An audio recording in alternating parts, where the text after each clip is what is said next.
even if you don't want to start off with churning right away, my best advice is to just get a credit card with a low minimum spend and at least use that to start building your credit score and acquiring some points.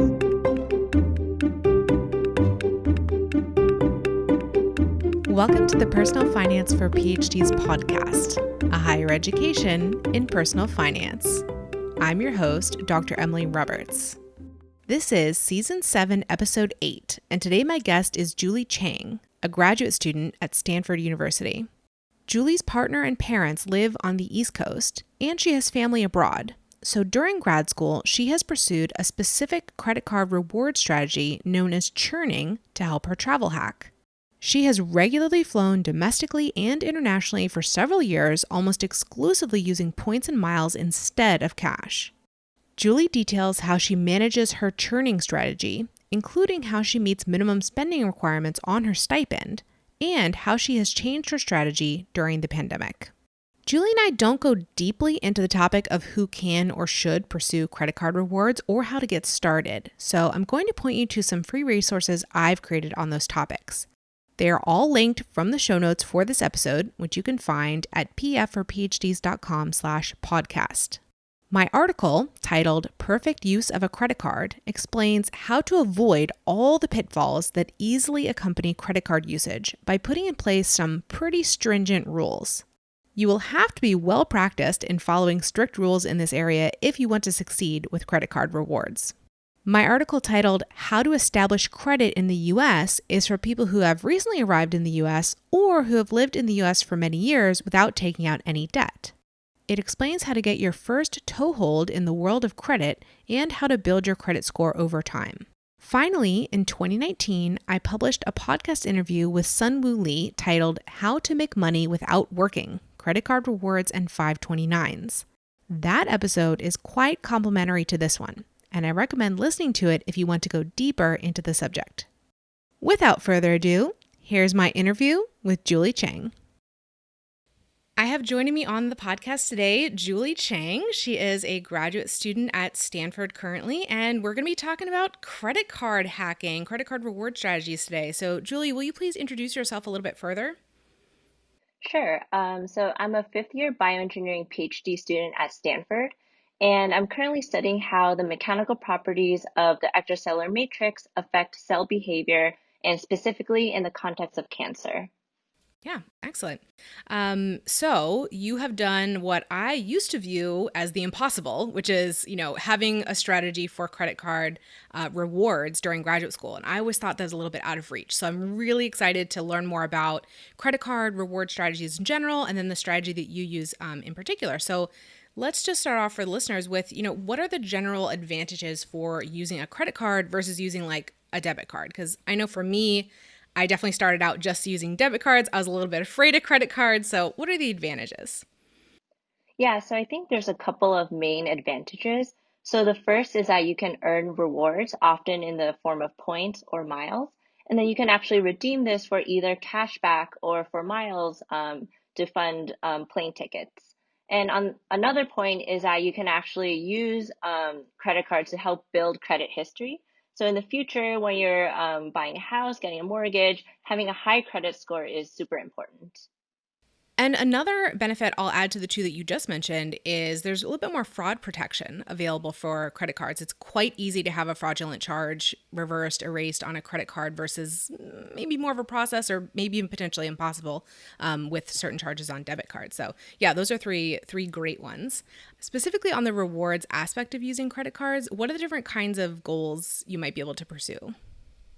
Right. So sometimes you can acquire airline points. So you can get a lot of Delta points, American airline points, and then you can use those to redeem tickets. So either domestically or internationally. On the other hand, you can also use points for cash back. So then you can actually use this to kind of pay yourself back when you purchase, say, groceries or anything else. It kind of depends on the credit card program. Yeah, I know when I was in graduate school and I started learning about this area, I definitely only tried to pursue the like static cash back, because I guess I sort of felt like the travel rewards were a little bit more it's a little bit higher level. It's like it's a little bit more Oh, yeah, complicated. yeah. It's something you have to learn. There's more of a learning curve on that. So I definitely stuck with the static stuff at first, which I think is a pretty common approach for people.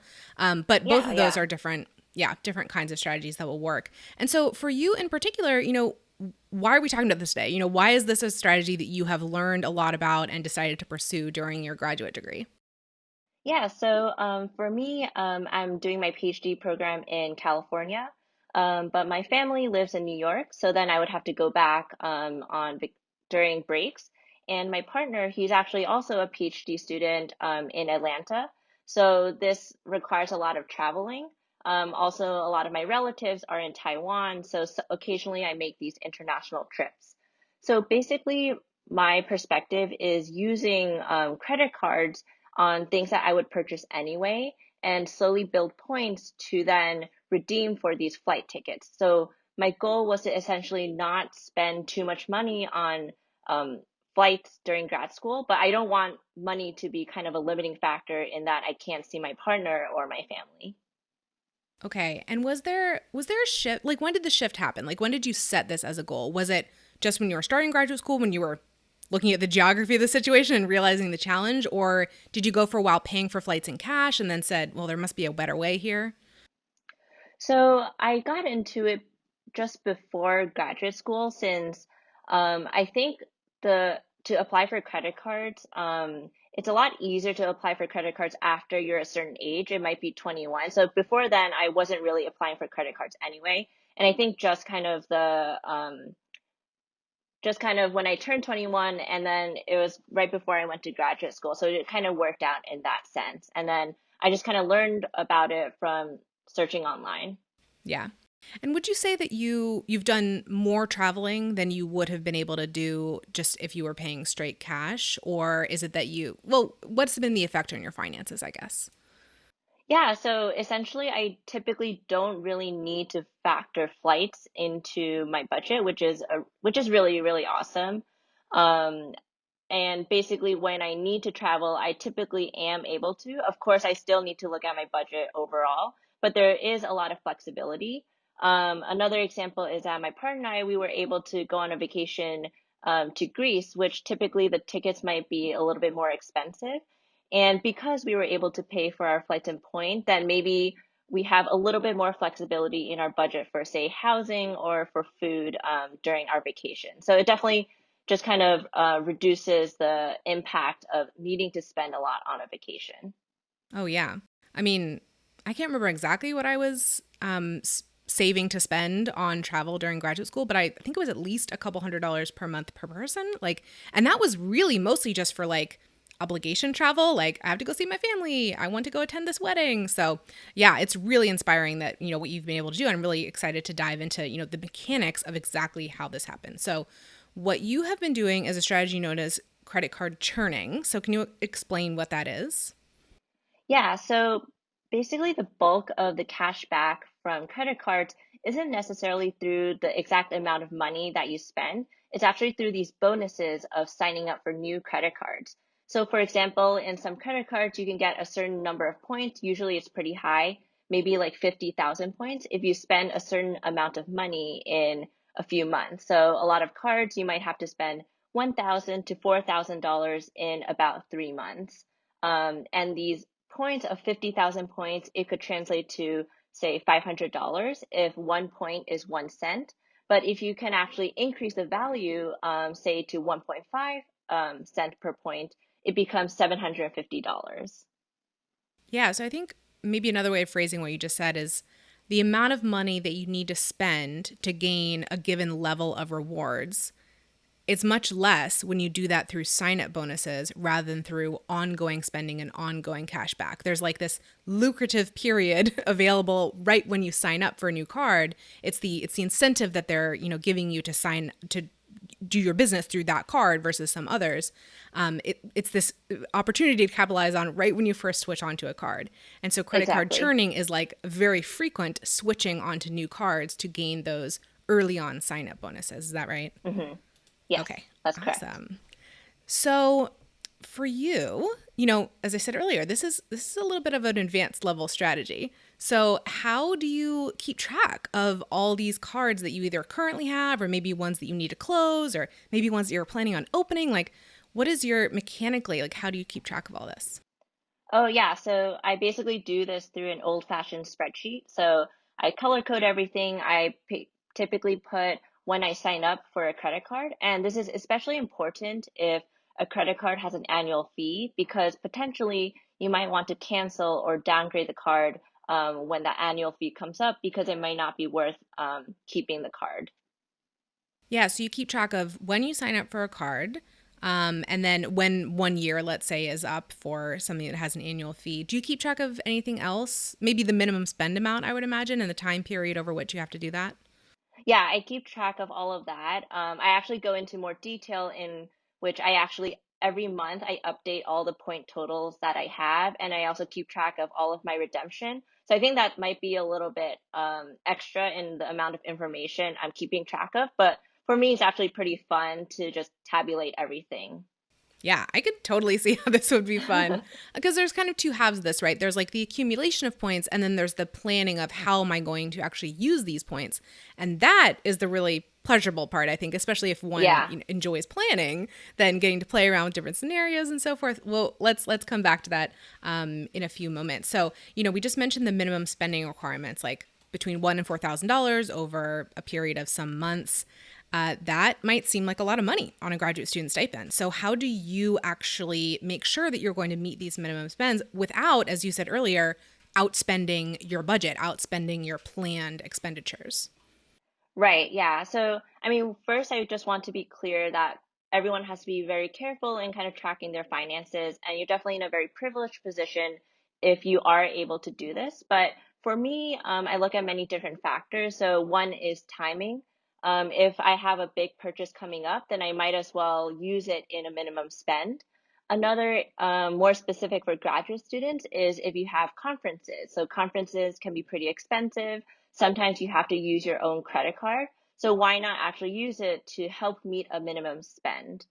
Another thing that I've done is paying stuff in advance for other people, especially my family, where, for example, if we have a cell phone bill, I can pay that ahead of time. Another one that I actually found out more recently is that you can actually pay estimated taxes with credit cards. And this is really interesting because with a credit card, there is a fee of, I think the lowest is 1.87%. But say if you have a credit card that does 2%, or even a special credit card, if the rotating category matches 5%, you can actually make money by paying the estimated taxes, which you actually have to do anyway. However, if you don't have a card for that, if you're actually trying to meet a minimum spend, perhaps it is worth it to pay that fee to kind of help you get that really high bonus for the credit card. So, for you, like, let's say in 2019, how many new cards did you sign up for? I would say I haven't signed up for too many cards just because I've been slowing down a little bit towards the end of my PhD, but I would guess maybe 3 to 4 cards. So nothing too crazy. I know there's people that are super into it that might sign up for 10, 20 cards per year. Yeah, well, that's 10, 20. That's a number more minimum spends that you need to hit. Actually, 3 to 4 sounds like a fast, but like okay, reasonable pace for a Right. graduate student. I think that this strategy of like keeping track of minimum spends and what your expenses might be that are coming up to that might help you meet those minimum spends, it goes actually really well with the strategy I love to talk about, which is that of targeted savings accounts. Not specifically the saving in advance for doing things, which is also a good idea, but actually more the planning aspect that comes along with keeping account like budgeting like that is that you can look out over the next 6 months or over the next year and say, yep, I know that this large expense is hitting in this month. I know this needs to be paid here. And I definitely found that there were some, 1, 2 month periods when I was in graduate school where I would have like a flight I needed to buy. Well, I was buying them in cash. A flight I needed to buy, and my 6 months car insurance premium was coming up, and there were some other, maybe some housewares or electronics purchase we need to make. There were definitely months where they would hit kind of like that, and I was budgeting for those and using target savings and thought that was great. But hey, the next level up from that is yes, save in advance, but why not also put it on a credit card and meet a minimum spend that you're gearing up for anyway.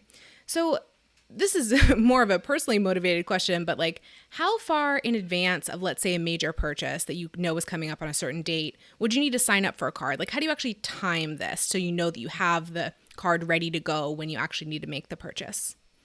Yeah, I mean, I would probably do at least a month just because you have to apply for the card. And in some cases, if you're not approved right away, you might have to wait a week or so. And that doesn't mean that they'll reject you. It's just something that is part of the process. Another is if you put a credit freeze on your credit score. So that's actually something I've done to be extra careful. To do, you might have to lift your credit freeze, and that also takes some time. So I would budget at least a month. Yeah, I know there's a little bit of a game there, right? Because like you need to give some buffer time in advance, but you also need to have enough purchases within like the period of time to get the Exactly. bonus to go through. Emily here for a brief interlude. If you are a fan of this podcast, I invite you to check out the Personal Finance for PhDs community at pfforphds.community. The community is for PhDs and people pursuing PhDs who want to take charge of their personal finances by opening and funding an IRA, starting to budget, aggressively paying off debt, financially navigating a life or career transition, maximizing the income from a side hustle, preparing an accurate tax return, and much more. Inside the community, you'll have access to a library of financial education products which I add to every month. There is also a discussion forum, monthly live calls with me, a book club, and progress journaling for financial goals. Basically, the community exists to help you reach your financial goals, whatever they are. Go to pfforphds.community to find out more. I can't wait to help propel you to financial success. Now back to the interview. So you mentioned, the challenge that you were facing of living far from your family and your partner, and you also mentioned, okay, you've been able to, like for instance, you were able to go to Greece with your partner. What were some of the other benefits that you've experienced by doing this? Like, for instance, have you ballparked like how much money you have not spent on travel by doing this strategy? Or can you tell us a little bit more about, the upside? hmm it's definitely quite a bit of money that I've saved through travel. I don't remember exactly how much, but for example, I would go from California to New York round trip before the pandemic, probably 2 to 3 times a year. And then in addition, I would also go to Atlanta or vice versa, maybe a couple times a year. So it's definitely many flights that I've saved on. Um, And pretty much I've been able to not pay cash for most of my flights during grad school. Yeah, it's just an incredible benefit to not have to have that aspect, of in your budget of paying for travel when you know that you have to do it like this. It's really amazing that this money can come kind of from nowhere if you have a great credit score, if you're really on top of your budget, if you have a spreadsheet like you do and you're keeping track of everything and being diligent. It's just amazing how much money you can free up for your budget. So I hope this is sounding like good news to some people in the audience who are currently spending more than they would like to on travel. So for you, like when you're realizing you've come to the end of one period of minimum spend and you start thinking, well, what's going to be my next card? How do you search out these cards? How do you actually find, what's going to be the best fit for you? Yeah, so there's a lot of very active communities on the internet. So specifically on Reddit, there's a subreddit called Churning that has all of these. There's a lot of specific websites such as Doctor of Credit. So actually, I keep pretty up to date, and people will typically announce whether there might be a new card coming up. But for me as a graduate student, if I know I don't have any big purchases coming up, it's also a practice of self-restraint where I know I shouldn't apply for a new credit card and instead kind of look at my portfolio of credit cards and see perhaps certain cards have increased points per certain category and maximize that instead. I see. And then you mentioned earlier cards with annual fees, specifically canceling a card with an annual fee before that second fee comes up. How do those overall play into your strategy? Like, is it something that people should consider or maybe should avoid? What are your thoughts about that? I would say definitely for beginners, maybe focusing on cards without annual fees because they also have much lower minimum spend, which is so it'll be pretty easy to hit minimum spend. But for me, the only card I have with an annual fee that I currently use is a Chase Sapphire Reserve. And so for me, I always have to do a calculation whether it's worth it for me to keep the card for the next year. So there's certain factors that I consider. So one is looking at the benefits that the card offers and if I would actually use that. And another that I might consider is whether keeping the card will help me increase the value of the points that I'm spending. So for example, with the Chase Sapphire Reserve, each point I can actually redeem for 1.5 cents instead of just 1 cent. Yeah, I actually, so also for me, the Chase Sapphire Reserve was the first or maybe the second card with an annual fee that I ever signed up for. And I actually just canceled it a few months ago because I was like, I'm not traveling. I'm not traveling anytime soon. I don't want to pay this fee because I do not see any redemption on the horizon. So what I did specifically with that was I transferred the points to another Chase branded card that we had, figuring at some point in the future I'll probably get the reserve or the preferred again, transfer the points back and be able to redeem them at least that much value, if not, more or better later on. So that was my particular solution to that. But I'm glad that you reevaluated and decided, okay, I'm going to keep this card for the time being. It does have some pretty nice perks to it for a high fee. And so speaking of, the pandemic and recent changes, what has been going on with you and this strategy in the last 6 months? Yeah, so there has actually been a lot of changes to the point space since the pandemic, and I think these effects are likely to stay for quite a while. So obviously, I'm not redeeming my points for travel. However, for Chase, because they realize this, they're actually allowing you to redeem 1.5 cent per point for groceries. So before it used to be just travel, but now it's actually for grocery purchases. So for me, if I put my grocery spend on the Chase Sapphire Reserve, I'm able to redeem those points for the groceries. And also, since I had a few canceled flight this earlier this year, then I'm not really looking to apply for cards that will give me more miles, but I might look for cards that give me a little bit more flexibility in how I can use those points.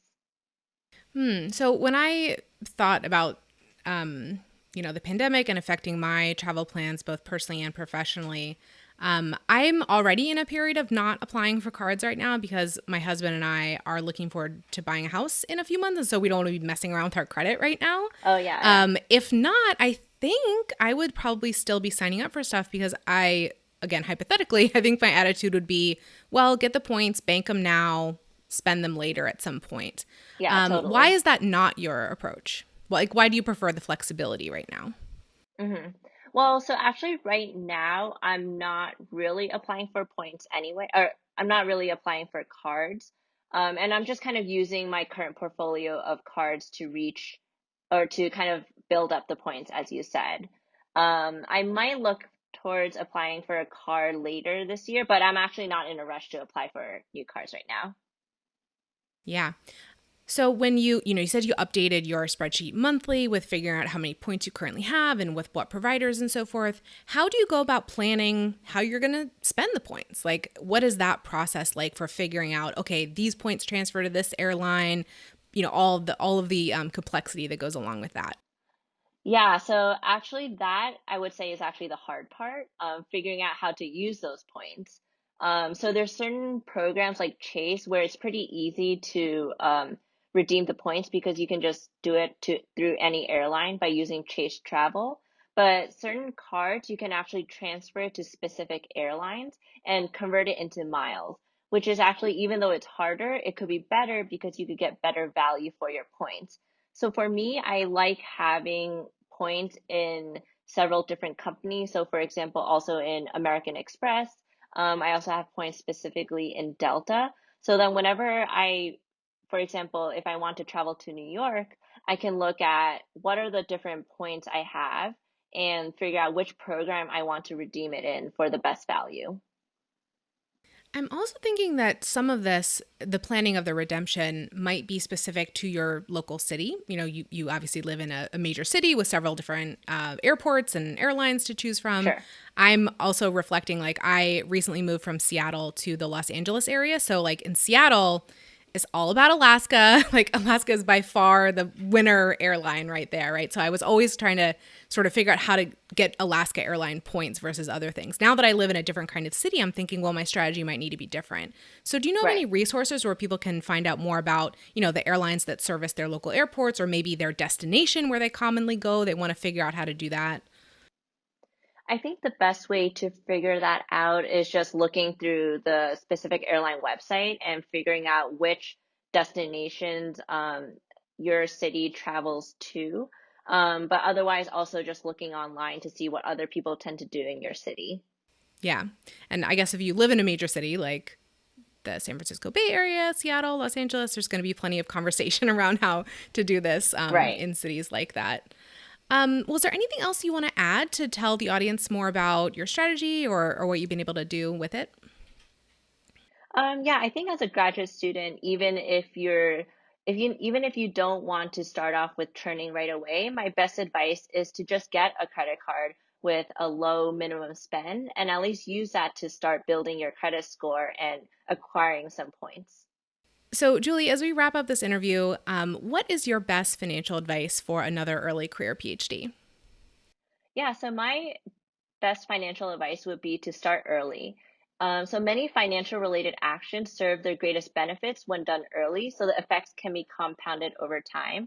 And I think this not only applies to investments compounding over time, but also any positive practices that you do, such as saving money on food by not eating out too much or using credit cards to your advantage. Yeah, absolutely agree. Starting early, I mean, a lot of graduate students might feel, like they don't have a lot of options right now, especially living on a lower stipend. But anything that you can do, any habits that you can form, any even habits of mind that you can work on, it's all going to benefit you, throughout your time in graduate school, after that, going into your career.